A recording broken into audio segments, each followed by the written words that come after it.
Hi, everyone. Welcome back to another episode of Chronicles. Today, we are here to discuss all things season 2 of Netflix's Wednesday, episode 3, Call of Woe. Directed by not our friend this time, but it is directed by Paco Cabeza this time. And is. And yes, let's get right into it. This episode was really good. I actually think this is my favorite episode so far. How did you feel? What did we think of this episode? I definitely loved this episode. It's between this one and 4 for me. Still haven't watched 4 yet.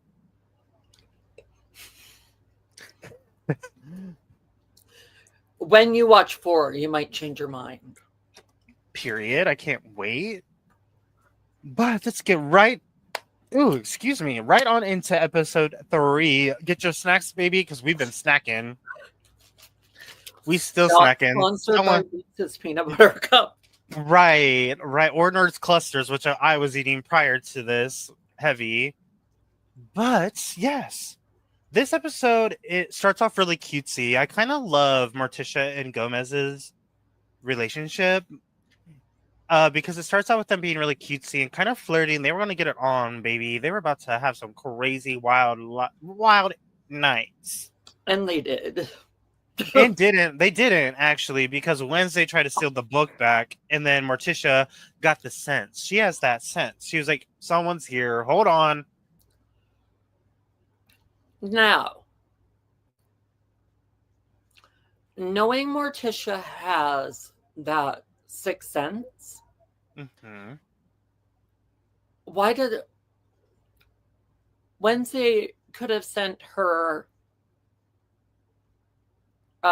invisible stalker in to get the book? Well, yes. However, Wednesday hasn't really realized yet that Agnes could be useful. Now, later in the episode, she kind of does, but I don't think she's really there yet at this point. But yes, Morticia clocks her tea, and she's like, girl, no, you can't have that, baby. No. And she doesn't give it back. And then after that, that whole sexy time with Gomez ends, unfortunately. Because I love Gomez. Gomez is a great dad, by the way. Even though their ways are kind of crazy, he's a good dad. He's a real one. He's a real one, honestly. He just doesn't want his kids to perish. It's fine. But who knows? One is certainly got a bestie that is a zombie. Slurpy slurp. Oh, we get all the slurp action this episode. When Slurp's tongue does the thing, I'm like... Oh, I hate it. I freaking hate it. Why does he do that? Why is that a thing? Why is this a thing? This person was a person, right? Like a human. This is not natural. Why is this tongue like 12 inches plus long? Yeah, because I thought for sure that he was a person at some point. Yeah, which we don't know.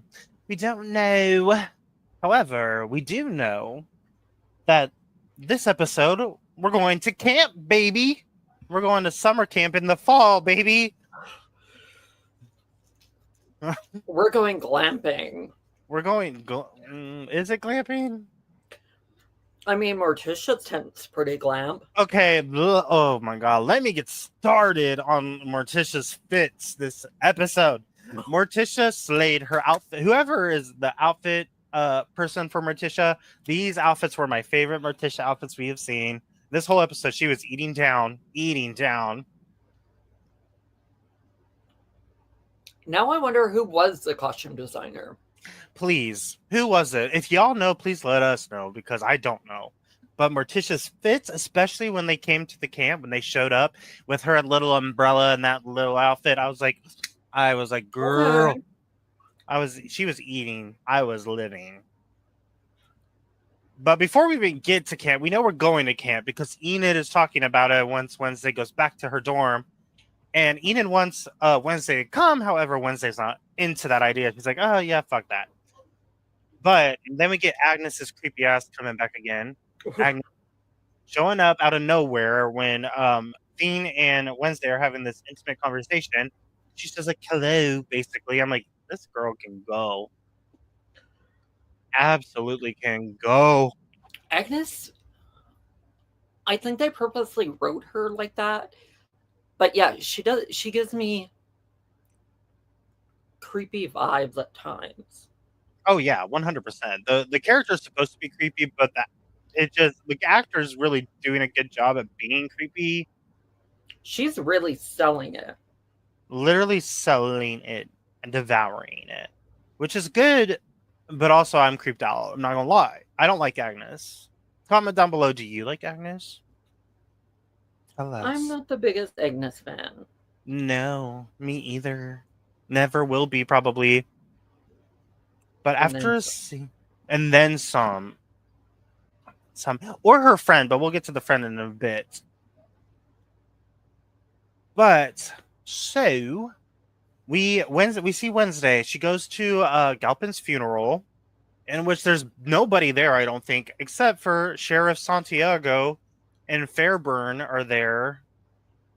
And in which we find out that Galpin did visit Tyler, and immediately Tyler became the Hyde, and it took him like 5, I think, shocks of the collar to come back, is what Fairburn said. But I could be, but yeah, that's crazy. You instantly go that crazy because just seeing your dad, we got some daddy issues. My this doctor gets more sus by the episode. She does some questionable things. We see her kind of do well. We don't.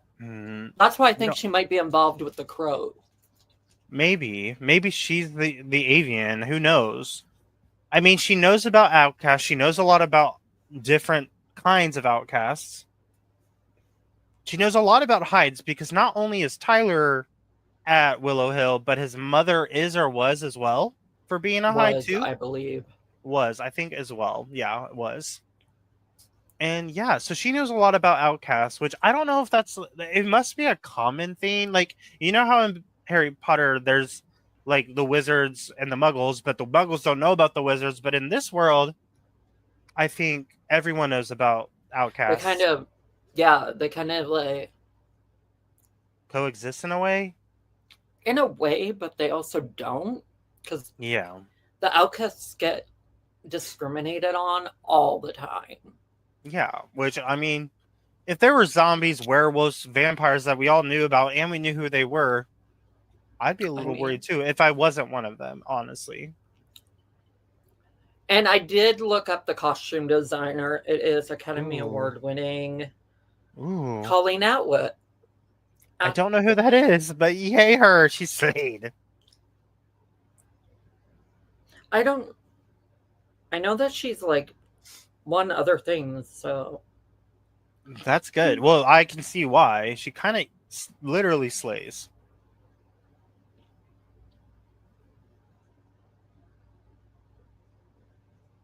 Ooh.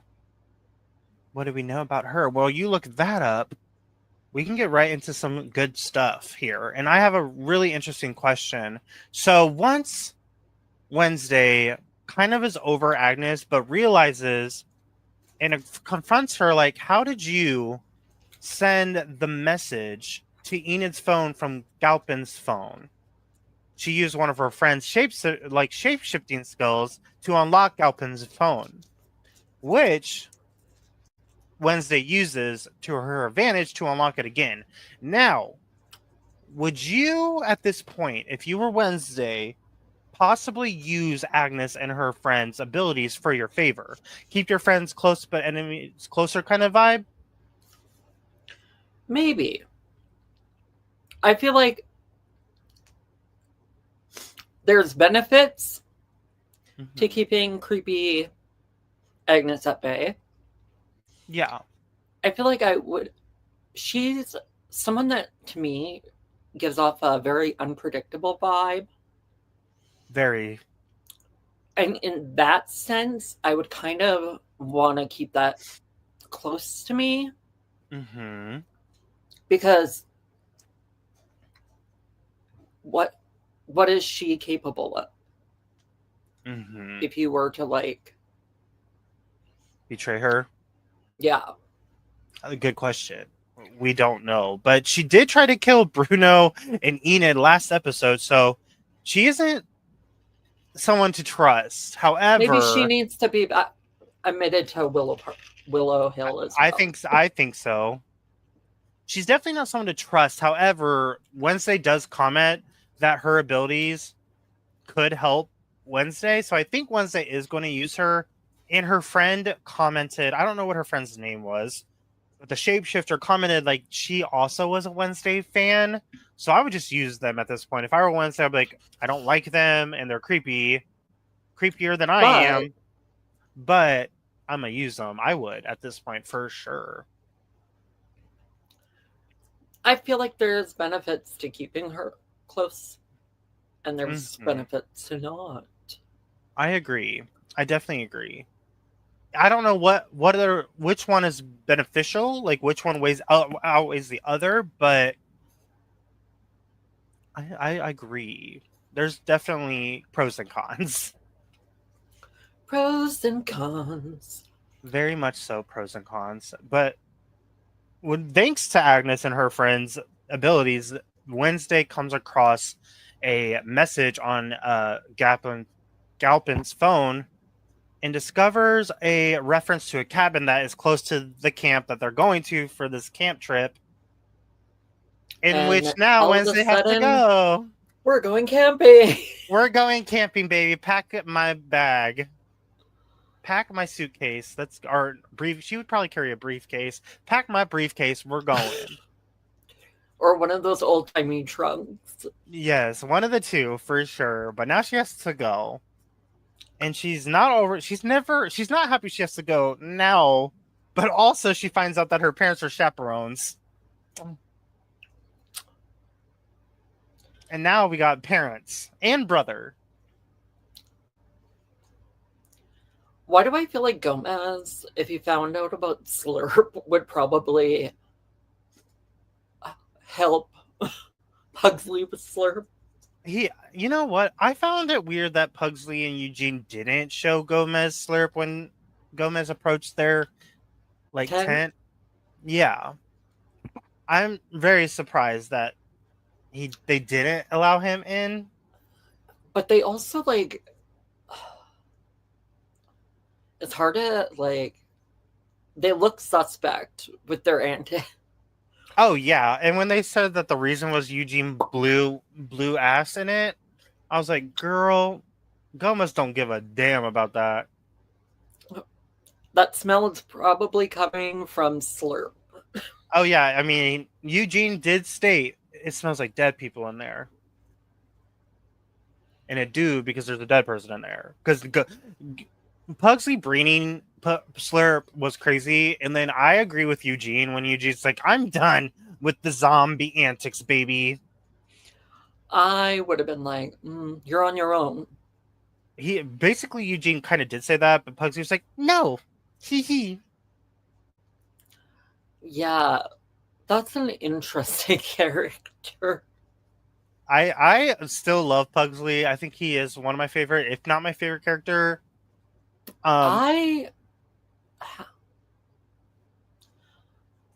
As we've gone through, I kind of feel like Principal Weebs from season 1 might not actually be dead, because she was a shapeshifter. Mm-hmm.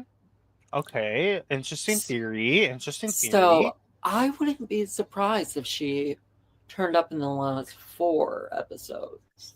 Yeah, I'm very curious to see who does show up in the last 4. Now, we have said it before, but is there a chance that Principal Weems is actually Bort? Dort? Yeah, maybe. Barry? Yeah, Barry Dort, maybe. Because we've suspected him as someone that we feel like he's got secrets. And he do. So I'm wondering.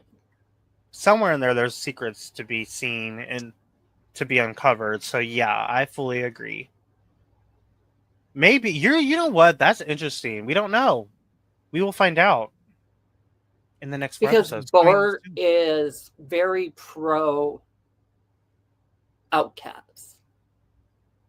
Yes, Dort wants to go back to what The old the way. school used to be. Yeah. Yeah. He is pro outcast and wants outcast to be like the spotlight, which I don't think most outcasts want to be the spotlight, but he wants them to be. So you've got a good point.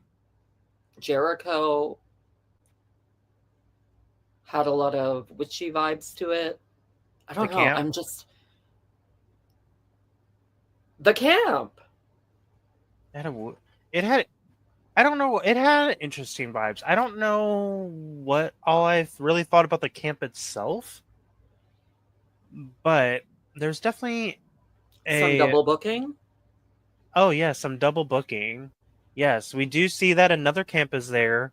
But even right before I even talk about the other camp, or we talk about it, I do want to mention that you kind of clocked T last episode. I think you actually low-key spoiled it accidentally about Slurp regenerating.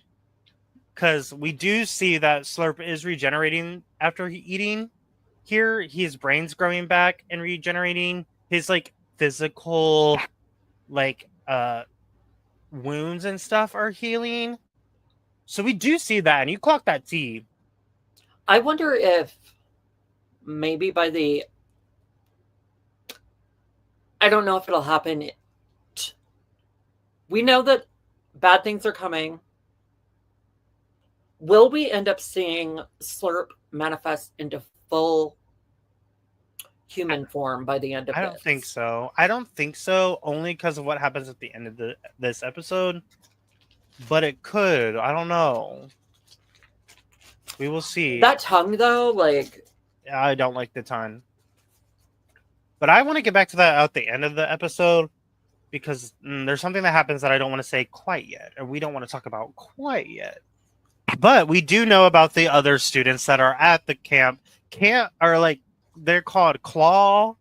They're like a military camp of boys, and their leader kind of is aggressive about the outcast being there. And there's 2 contracts, Dort and the other leader. I don't know his name. I don't remember, but they are like... I don't remember either. Yeah, he was crazy. He was crazy. He was. Yeah. Mm-hmm. And was. But we do see that they both do have contracts. Mm-hmm. Overbooking. Yeah. How does that happen? Good question. Because Dort mentioned in the episode that his contract is signed by the camp owner himself, but I don't remember what the other camp's signature was. I don't remember either. I don't think it was the owner. So in my eyes, I think that the outcasts deserve already.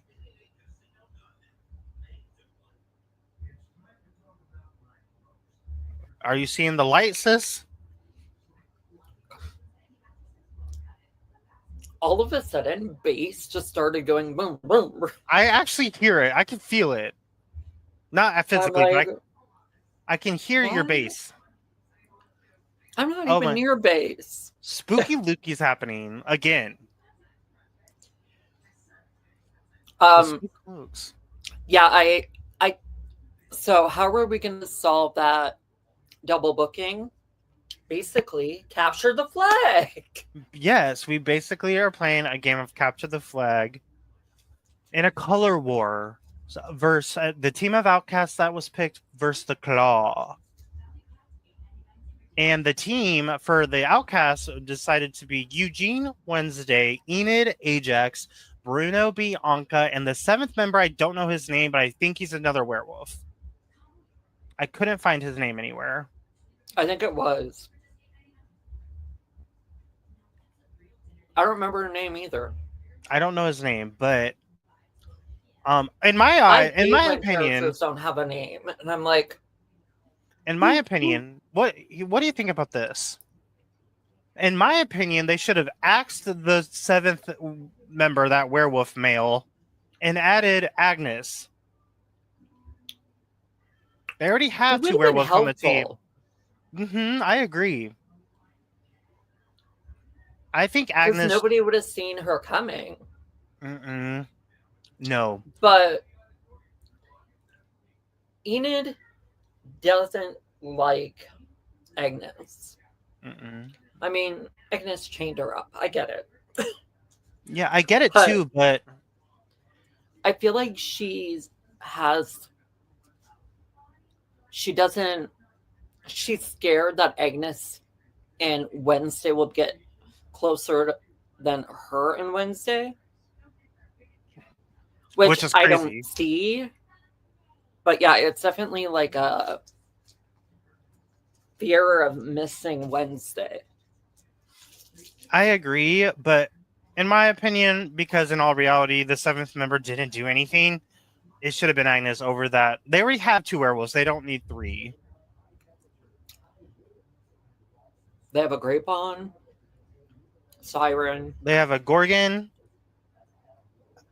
a Siren, Wednesday, the Eugene who has the bugs, two werewolves, and then three werewolves.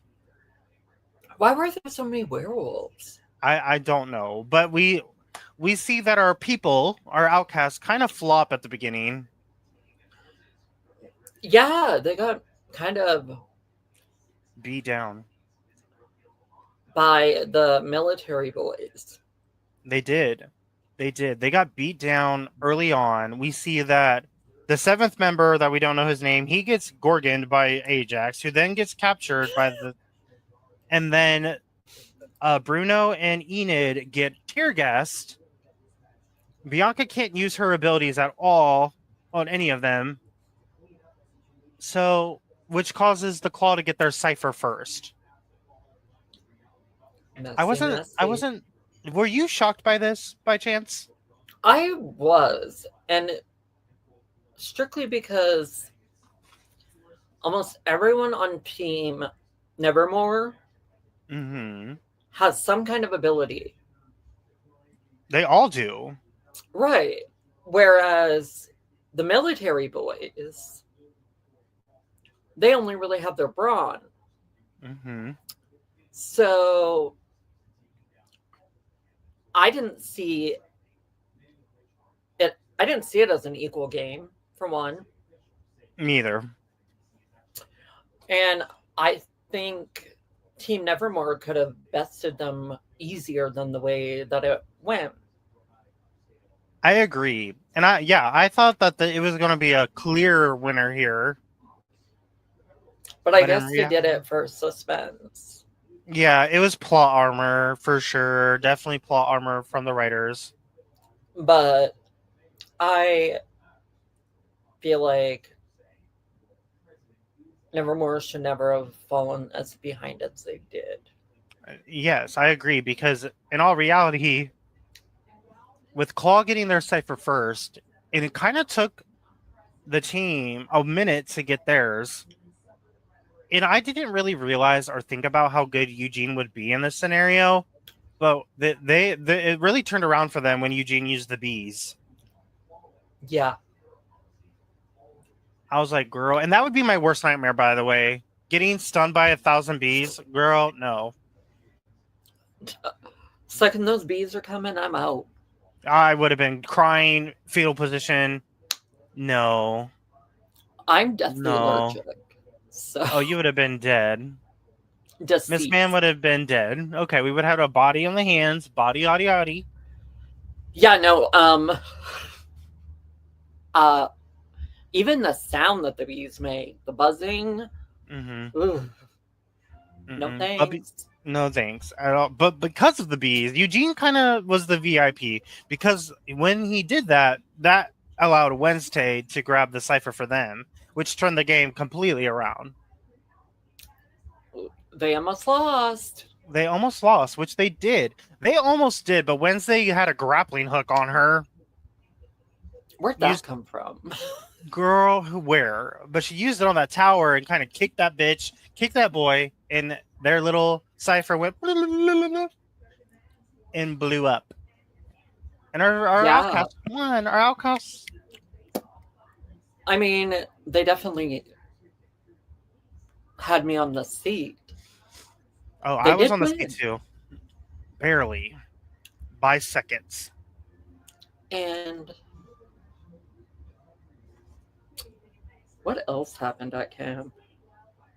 They had that interesting campfire for their victory. That Morticia had this big, glorious throne-like chair, and I was living.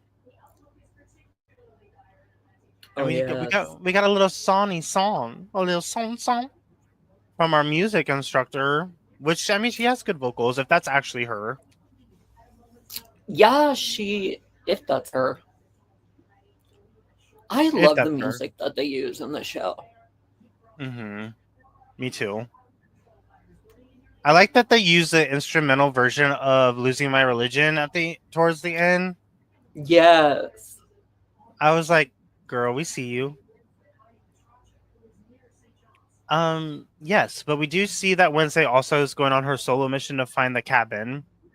And not even just that, but we also see that the leader of Claw wants to, instead of taking their loss and leaving, he wants to take over anyway. He was very Not it. He was too much. And he agreed to it. Mm-hmm. And then now he's going back on his word. Mm-hmm. Mm-hmm. Gross. And none of the boys wanted to do it. But they do anyway. They said, okay, let's go do it. So they're on their way back. And then we see Wednesday finds a murder board in the cabin of outcasts that were killed. And I think they were various Willow Hill patients, if I'm correct.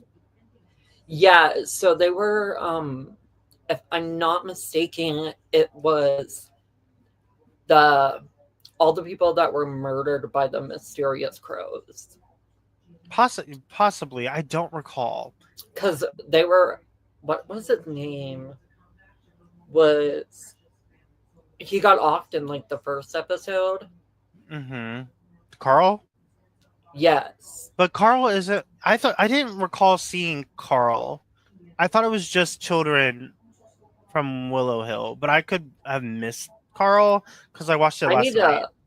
I need to look at the murder board again, but I think it was all possibly victims of whatever it was. Yes, maybe. I don't recall. It was late when I watched it. But we do know that these names of these people were connected to a person named Louise.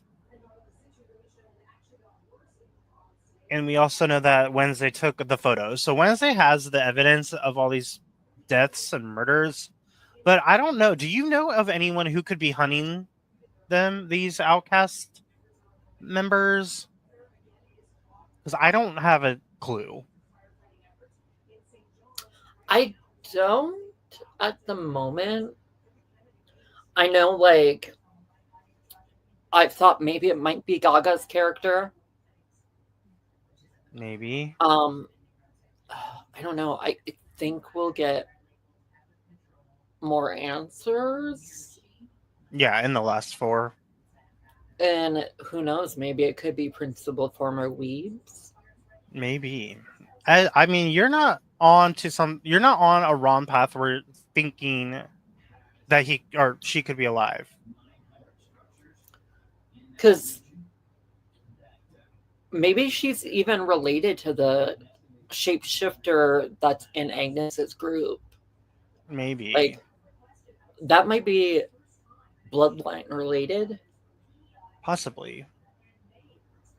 But we know that Gaga's coming in the next 4 episodes, so after. And Jenna Ortega may have spoiled something accidentally or intentionally. So I don't know. It could be various people. My other thought might be it could be Ophelia. Maybe. Because from what Morticia's giving me personally, I don't think Ophelia is dead, but I think Ophelia is not fully with it Right. anymore. Like, Well, she might because be like actually basically crazy. the power or the like using of that telekinesis psychic ability is what drove Ophelia to insanity. Mm-hmm. I don't think Ophelia is dead.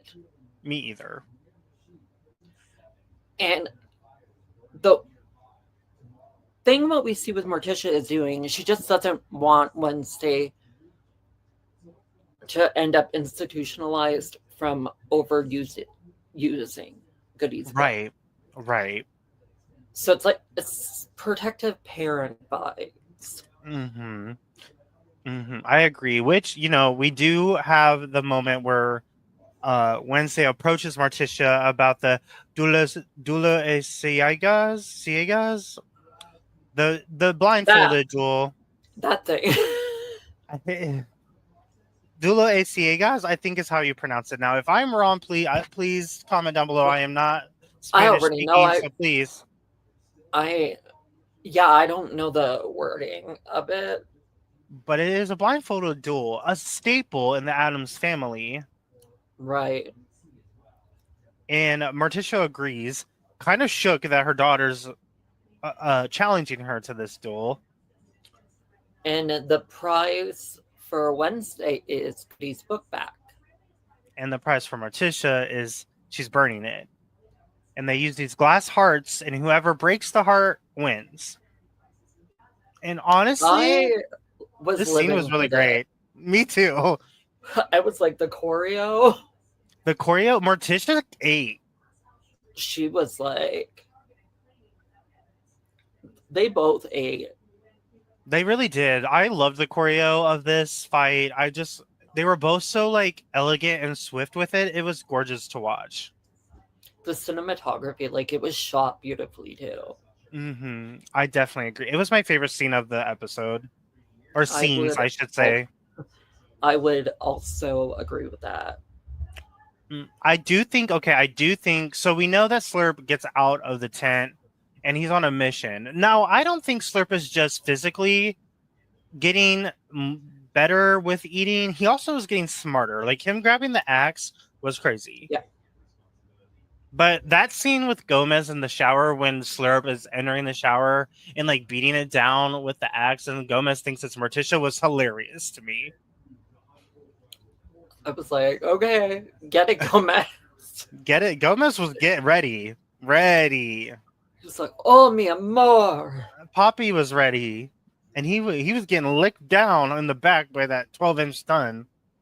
Oh, I don't like it. I hated it. Why is his tongue so long? I don't know. It's gross. Please, somebody explain why this stun is so long. But Gomez is. I think he had a little chubby chub in the shower. Maybe. Okay, well, they did kind of say that it's an old tale of the So maybe Slurp was some form of. Trying to think, what was he before this? Right. What kind of outcast was he? Right. Is there like a snake or lizard type of people? Because that was giving That's that. what it's kind of giving. Yeah, it is. I agree. We don't know. But I think we might find out. It depends on what Willow Hill does. Because we do know that, well, Pugsley comes and saves the day and kind of zaps Slurp out into the, like, Slurp busts through the wall and goes out into the, like, outside of the showers and gets seen by the whole outcast school indoor. And they're like, goodbye, baby. Next. Oh, and you know what's next? The next death. We see Slurp. Well, we see Slurp. Well, we don't see Slurp, but we see the leader of Claw enter a tent. Surprise! Slurp's in there, and Slurp wants to eat down, baby. And he does, I believe. And he does, big baddie. He gets our grandpa daddy military man and eats his brain. Yummy-licious. Yum yum. And then the claw members all leave. Now I'm glad that it was the leader and not any of the boys themselves. I really don't want any children to die like that, but we'll see what happens. It's hard to tell. It's hard to tell, however, we do know, well, with the closing, we're getting to the end of the episode here. We do see Morticia beat Wednesday in this duel that they have, which was amazing, like we said. And, but it was shot beautifully, but not without Wednesday saving her mother in return. Because Slurp is approaching Morticia from the behind, and then Wednesday throws her sword, and it goes through Slurp's brain. However, why didn't Slurp die like a traditional zombie at this point? What I'm guessing, because like the way Pugsley kind of brought him back to life, he basically jump-started that mechanical heart with the electricity. So maybe that is why we won't see him die like a regular zombie. Yeah, which something like that is definitely happening. And we do see that he gets taken away. He's going to Willow Hill. So if Willow Hill, it's dependent on what Willow Hill does. Is Willow Hill going to feed him brains for real? I don't know, because that doctor, I am sus AF of her. Me too. So we don't know what's going to happen, but we do know Slurp's going to Willow Hill. Sorry, Pugsley, baby. Your pet's gone. Gone forever. Unless you go save him. Like, I could see Pugsley breaking into Willow Hill. Me too. To get him out. I agree. So, is this the last of him? Who knows? Speaking of Willow Hill. Tell him, girlie. Give him the tea. Whew. Christina Ricci's character from season 1. Laurel Hates, is that? Marilyn Thornhill? Yeah. We see she's at Willow Hill, too. Everybody's coming to Willow Hill. It's a party at Willow Hill. I don't know. Maybe Slurp will eat our dear doctor friend. I think Slurp, if they don't go the story arc where Slurp actually heals, I would be shocked at this point, because that's what it was giving. Yeah, I mean, like, the regeneration from eating people definitely feels like he's eventually going to regenerate. I agree. And I'm very curious to see, because the people at Willow Hill, like the faculty, is going to realize, because he hasn't regenerated yet from eating the other camp counselor, but I think they'll see it. They'll notice that he's changed after a while. So maybe they'll feed him. Who knows? What will they feed him? Exactly. That's a good question, too. But before we end anything, we did forget something that I do think we should bring up. We forgot the scene where Bianca goes to see her mother. Oh, yes. Which is a good scene, because we realize that Bianca's mother is in hiding from the cult she escaped from. Gideon is his name, which I don't know if this has been stated yet, but I know about this person. That's Bianca's dad. I believe it's stepdad. Possibly. I know it's a dad figure. I could be a stepdad, but we know that that's her dad of some kind. So interesting. Now we do know that people are hunting him down in the cult itself. Yeah, I don't know where that's going. Me either. I don't think we have time to look into that this season. But who knows? Maybe in season 3. Yes. What we both want to back check a little, everyone. Just a little. Yeah, I was Googling. I don't know where I seen it, but then I was like, Wednesday season. I had thought it was renewed, but I wasn't sure. Right. And it is definitely coming back for season 3. And is. Which Which was our apparently mistake. shooting in October. Or I mean, November is what I had seen. Yeah. And then it's coming out next Halloween time at some point. Yeah. I'm interested to see that. I'm glad we're getting a 3rd season. I don't know how neither of us really knew that until today, but it's coming. It's coming. Just as Wednesday season 3, and then also Percy Jackson's season 3 just started filming. So everything's coming. How long will we wait? Who knows? Who knows? For Percy Jackson, we waited 3 years, right? For Percy Jackson season 2, which doesn't feel like that long, actually. Are we sure? Is it 3 years? It's been a long time, but that's for a different time. That's in November. Yes, so catch us in November. Wait, no? I don't know. It's coming. But I am excited for you to see episode 4. Mm-hmm. What do you guys want to see in episode 4? With the rest of season 2, season 3? Let us know in the comments. Let us know. And we will be back next week at the same time as usual. Yes, we will be back. For episode 4. Yes, episode 4 and then so forth. We will see you guys next one. Yes. Bye, y'all. Bye. Thank you for watching.